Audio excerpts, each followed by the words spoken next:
Best health packages up to 80% discount. Tirumala Diagnostics. నమస్కారం శశికాంత్. నమస్కారం నారాజ్ గారు. స్కిల్ డెవలప్మెంట్ కేసుకి సంబంధించి ఎక్కువగా అంటే అసలు దీనిపైన ఎటువంటి ఎండ్ చూసే అవకాశం ఉంది అనేటువంటి దాని మీద అయితే మనకి ఖచ్చితంగా ఏపీలో కథనాలు చూస్తూ ఉన్నాము. అండ్ అది హీట్ని పెంచుతుంది కూడా, రాజకీయంగా కూడా మనం చూసుకోవాలి అనుకుంటే హీట్ పెంచుతుంది. అటు ప్రతిపక్షంలోనూ అధికార పక్షంలోనూ ఏం జరుగుతుంది, ఏం జరిగే అవకాశం ఉంటుంది, ఎలక్షన్స్ కూడా దగ్గర పడుతున్నాయి అనేటువంటి దాని మీద ఉంది. ప్రస్తుతం కోర్టుకు సంబంధించినటువంటి తీర్పు చూస్తే ఏం చెప్తోంది, ఫర్దర్గా ఏ విధంగా ఉండే అవకాశం ఉంది, అండ్ 17A అసలు దానికి సంబంధించింది పూర్తిగా ఏం చెప్తోంది? ఇప్పుడు అందరూ చంద్రబాబు నాయుడు గారు జైలుకి వెళ్తున్నారా, జైలు నుంచి వచ్చారా, మళ్ళీ వెళ్తారా, ఈ డిస్కషన్లో ఉన్నారు. కానీ అసలు సబ్జెక్ట్ ఏంటి అని చాలా మందికి తెలియదు. నారాజ్ గారు, విల్ డిస్కస్ దట్ టుడే. అసలు ఎందుకు అరెస్ట్ చేశారో, అసలు ఏంటి అంత పెద్ద నేరం ఏం చేశారు, అసలు ఏంటి అన్నది విల్ డిస్కస్ క్లియర్గా. అందరికీ ఓన్లీ అరెస్ట్, జైలు తప్ప 90% కామన్ పీపుల్కి అసలు ఏంటి మ్యాటర్ అన్నది తెలీదు. అది మనం మాట్లాడదాం. ఓకే, సో ఇప్పుడు ఆంధ్రప్రదేశ్ స్కిల్ డెవలప్మెంట్ కార్పొరేషన్ అని ఒక వ్యవస్థ ఉండింది. అది చంద్రబాబు నాయుడు గారి హయాంలో ఒక మంచి పని చేద్దాము అనేసి పెట్టారు. అది ఏం మంచి పని అది అంటే, పాస్ అయిన గ్రాడ్యుయేట్స్, ఫ్రెష్ గ్రాడ్యుయేట్స్ పాస్ అయ్యి బయటకు వచ్చిన తర్వాత అన్ఎంప్లాయ్మెంట్ నుంచి వాళ్ళకి ఎంప్లాయ్మెంట్ ఇప్పించాలి అని చెప్పి, వాళ్ళు చదువుకొని వచ్చినంత మాత్రాన పెద్ద పెద్ద కంపెనీలోకి వెళ్ళలేకపోతున్నారు అని వాళ్ళకి స్కిల్ డెవలప్మెంట్ చేసి, స్కిల్ అంటే ఆర్ట్, అది ఎలా చేయాలి పని ఏంటి అనేది స్కిల్, దాన్ని డెవలప్ చేసి దాని తర్వాత వాళ్ళని మంచి మంచి కంపెనీస్లో పోస్ట్ చేద్దాం అన్నట్టు అది మంచి ఆలోచన. అయితే మంచి ఆలోచన ఏమైందంటే, ఈ సీమెన్స్ అంటే దానికి ఒక 2 కంపెనీస్ని కూడా ఎన్నుకున్నారు వీళ్ళు. అందులో సీమెన్స్ ఒకటి, design tech, Siemens design tech, ఈ 2 కంపెనీస్ని వీళ్ళు చూస్ చేసుకుంటాం జరిగింది. ఓకే, ఎవరు, చంద్రబాబు నాయుడు గారు టీడీపీ గవర్నమెంట్లో. సో చేసుకున్న తర్వాత చాలామంది అంటే బడ్జెట్ ఒకటి డిస్కస్ చేసుకున్నారు. అయితే 10% గవర్నమెంట్ ఇస్తుంది, 90% కంపెనీ వాళ్ళు పెట్టుకోవాలి. ఎందుకంటే వీళ్ళందరి తర్వాత ఆ కంపెనీలో జాయిన్ అవుతారు. జాయిన్ అయ్యి వాళ్ళకి మంచి శాలరీస్, అది కంపెనీకి కూడా వర్కౌట్ అవుతుంది, గవర్నమెంట్ కూడా వర్కౌట్ అవుతుంది. ఓకే, 10% ఏమో చంద్రబాబు నాయుడు గారు టీడీపీ పార్టీ అప్పుడు పవర్లో ఉంది కాబట్టి గవర్నమెంట్ ఇవ్వాలి, అండ్ 90% ఏమో ఆ వ్యవస్థలు ఇవ్వాలి, కంపెనీ ఇవ్వాలి. సో 100 రూపాయలు ఒకవేళ ఖర్చు అవుతే వీళ్ళందరినీ ట్రైన్ చేస్తాంలా 10% గవర్నమెంట్ ఇవ్వాలి, 90% సీమెన్స్ డిజైన్ టెక్ కంపెనీలు ఇవ్వాలి. ఓకే, సో ఇందులో ఏమైంది, ప్రాబ్లం ఎక్కడ వచ్చింది అంటే, వీళ్ళు కొటేషన్ ఏమి ఇచ్చారంటే 3,356 కోట్లు, 3,356 crores అవుతుందని సీమెన్స్ వాళ్ళు కొటేషన్ ఇచ్చారు. అప్పుడు మన నాయుడు గారు ముఖ్యమంత్రి కదా, సో దాన్ని ఒప్పుకున్నారు. ఒప్పుకొని ఏం చేయాలి ఇప్పుడు, అందులో వీళ్ళు ఏం చేయాలి, 10% ఇవ్వాలి కదా అందులో. అంటే దగ్గర దగ్గర 350 కోట్లు, అంటే అది కరెక్ట్ ఫిగర్ చూసుకుంటే 371 crores ఎంతో ఇచ్చారని తెలిసింది మనకి. ఈ 371 crores రిలీజ్ చేసిన తర్వాత, ఇప్పుడు గవర్నమెంట్ మారిన తర్వాత అందులో ఆ లెక్కలన్నీ రాంగ్ అని చెప్పి, ఇప్పుడు వీళ్ళు గవర్నమెంట్ మారిన తర్వాత, అప్పుడు ప్రతిపక్షము, ఇప్పుడు రూలింగ్ గవర్నమెంట్ వచ్చిన తర్వాత, ఇది అసలు రాంగ్, దీనికి అసలు 3,300 కోట్లే అవ్వదు. ఓకే, దాన్ని కృత్రిమంగా అంటే ఆర్టిఫిషియల్గా దాన్ని రేటు పెంచి 3,370 కోట్లు అని చెప్పారు. అసలు అందులో అంత సీనే లేదు, వీళ్ళు డబ్బులు రిలీజ్ చేయించుకోవటానికి డబ్బులు మిస్యూజ్ చేస్తానికి వీళ్ళు 3,356 కోట్లు కొటేషన్ ఇచ్చారు. అసలు అందులో అంత సీన్ లేదు, అది 50 కోట్లు 60 కోట్లతో అయిపోయే పని. ఇప్పుడు 300, అందులో 10% రిలీజ్ చేశారు కదా, 300 దగ్గర అప్రాక్సిమేట్లీ మనం 350 కోట్లని అనుకోవచ్చు. ఓకే, అది రిలీజ్ చేశారు, అదేమో 50 కోట్ల పని, ఈ 300 కోట్లు మరి ఏమైనట్టు అన్నది ఈ స్కిల్ డెవలప్మెంట్ కార్పొరేషన్ ఆ ప్రభుత్వంలో ఈ ముఖ్యమంత్రి త్రూ మోసం జరిగింది అని చెప్పి కంప్లైంట్ ఇస్తాం జరిగింది. అదేమో చంద్రబాబు నాయుడు గారిని A37 కింద బుక్ చేస్తాం జరిగింది. ఓకే, ఇది యాక్చువల్ స్టోరీ, ఇది చాలామంది తెలియదు. ఇప్పుడు A37 కింద చంద్రబాబు నాయుడు గారిని అరెస్ట్ చేశారు. నంద్యాలలో ఆయన ఈ ప్రచారంలో ఉన్నప్పుడు ఆయన్ని సెప్టెంబర్ 9, 10 తారీఖులలో అరెస్ట్ చేశారు. ఏది 23 సెప్టెంబర్ 9, 10, 2023లో అరెస్ట్ చేశారు. ఓకే, అరెస్ట్ చేసి కోర్టులో ప్రవేశపెట్టి నాకు జ్యుడిషియల్ రిమాండ్ కావాలని చెప్పి ఆయన దగ్గర 50 రోజుల పైచిలకు జైల్లో పెడతాం కూడా జరిగింది. ఓకే, ఆ తర్వాత ఏమైంది, ఒంట్లో బాగాలేదు, ఆరోగ్యం బాగాలేదు అని చెప్పి ఇంటరిమ్ బెయిల్ కొన్ని రోజులకి మాత్రమే ఇంటరిమ్ బెయిల్ తీసుకుంటాం జరిగింది. ఇది చంద్రబాబు నాయుడు గారికి అక్టోబర్ 30-31 తారీఖున చంద్రబాబు నాయుడు గారు రాజమండ్రి సెంట్రల్ జైలు నుంచి రిలీజ్ అవుతాం కూడా జరిగింది. ఓకే, ఆ తర్వాత ఇంటరిమ్ బెయిల్ మీద ఉన్నారు. ఆ ఇంటరిమ్ బెయిల్ని వీళ్ళు ఏం చేశారు, రెగ్యులర్ బెయిల్ కింద కన్వర్ట్ చేసుకున్నారు. టీడీపీ పార్టీ లీగల్ టీము దాన్ని రెగ్యులర్ బెయిల్ కింద కన్వర్ట్ చేసుకున్నారు. అయితే ఈ రెగ్యులర్ బెయిల్ ఇంకా అయిపోవచ్చింది. ఈ రెగ్యులర్ బెయిల్ కూడా ఇంకా ఈయన లోపలికి వెళ్ళే సమయం ఆసన్నమైనదని అవతల వాళ్ళు అంటున్నారు. ఓకే, అసలు ఇది ఎఫ్ఐఆర్ఏ రాంగ్.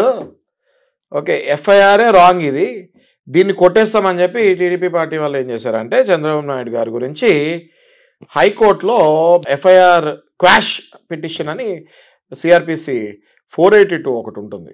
ఓకే, దాని కింద అసలు కేసే ఎత్తేయండి, ఎఫ్ఐఆర్ఏ రాంగ్ అనేసి కేసు వేశారు. ఎక్కడ పిటిషన్ వేశారు హైకోర్టులో, ఆంధ్రప్రదేశ్ హైకోర్టులో. అయితే ఆంధ్రప్రదేశ్ హైకోర్టు అది కొట్టేసింది. ఓకే, అట్లా ఎట్లా ఇస్తామని చెప్పి అది కేసు కొట్టేస్తాం జరిగింది. వెంటనే ఏం చేశారు చంద్రబాబు నాయుడు గారి అడ్వకేట్లు ఏం చేశారంటే అది తీసుకెళ్ళి సుప్రీంకోర్టులో వేశారు. హైకోర్టు కొట్టేస్తే సుప్రీంకోర్టు, లోవర్ కోర్టు జిల్లా కోర్టు కొట్టేస్తే హైకోర్టు కొట్టేస్తే సుప్రీంకోర్టు, ఇది మనకి ఈ పరంపర ఇలా ఉంటుంది. ఓకే, సో సుప్రీంకోర్టులో వేస్తే జరిగింది. సుప్రీంకోర్టులో ద్విసభ్య ధర్మాసనం అంటే డబల్ జడ్జ్ బెంచ్ ఉంటుంది. ఓకే, వాళ్ళు చూసి ఇది ఎట్లా చేయాలి ఏంటి అన్నది వాళ్ళకి కన్ఫ్యూజన్లో ఉన్నట్టుగా వెల్లడించేసరికి అది మళ్ళీ చీఫ్ జడ్జ్ దగ్గరికి వెళ్తుంది.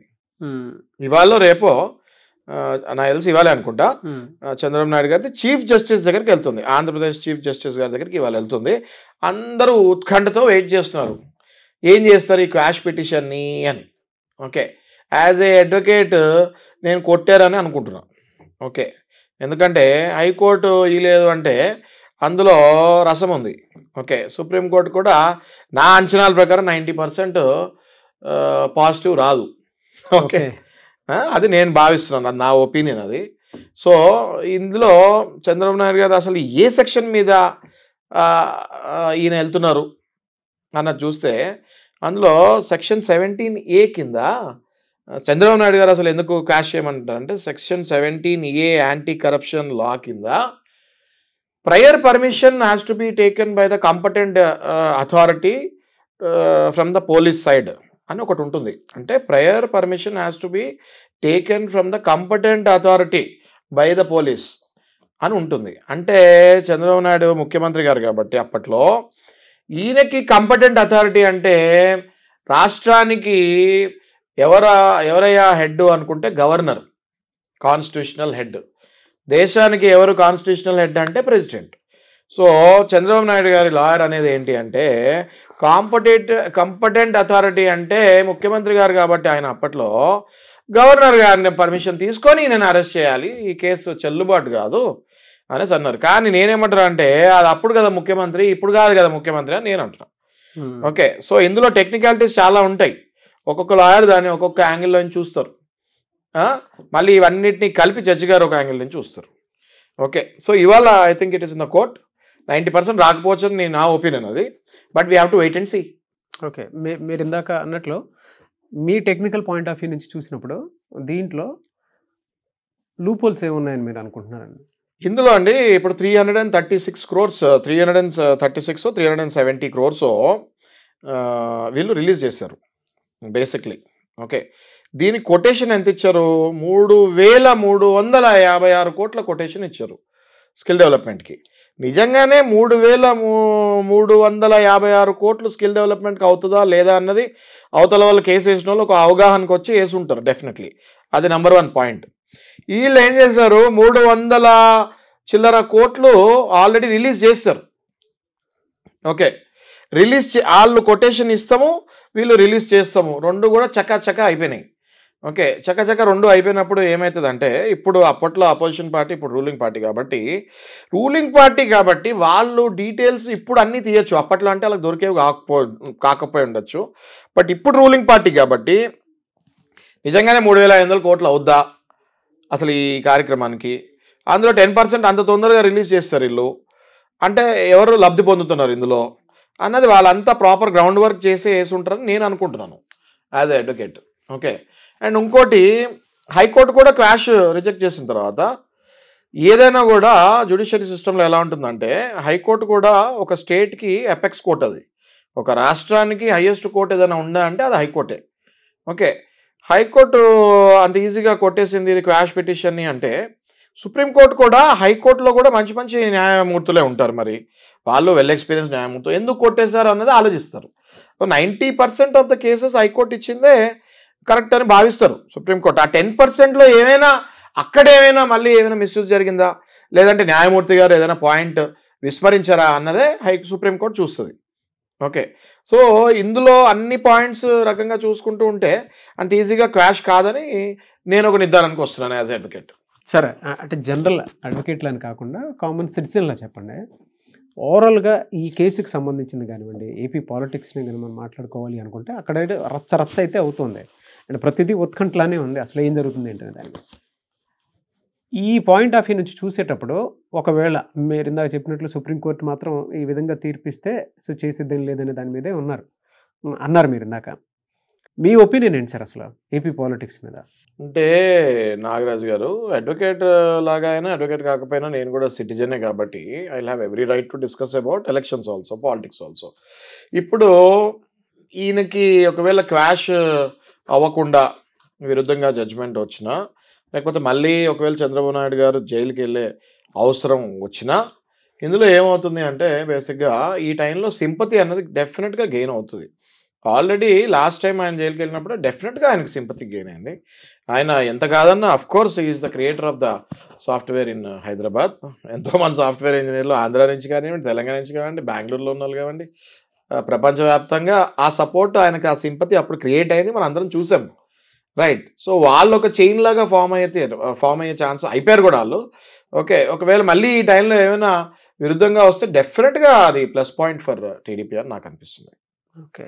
బ్లెస్సింగ్ ఇన్ డిస్గైజ్ అంటారు కదండి, అప్పుడప్పుడు బ్లెస్సింగ్ ఇన్ డిస్గైజ్ అంటారు, ప్రాబ్లమ్స్ వచ్చినప్పుడు అడ్వాంటేజెస్ వస్తాయని.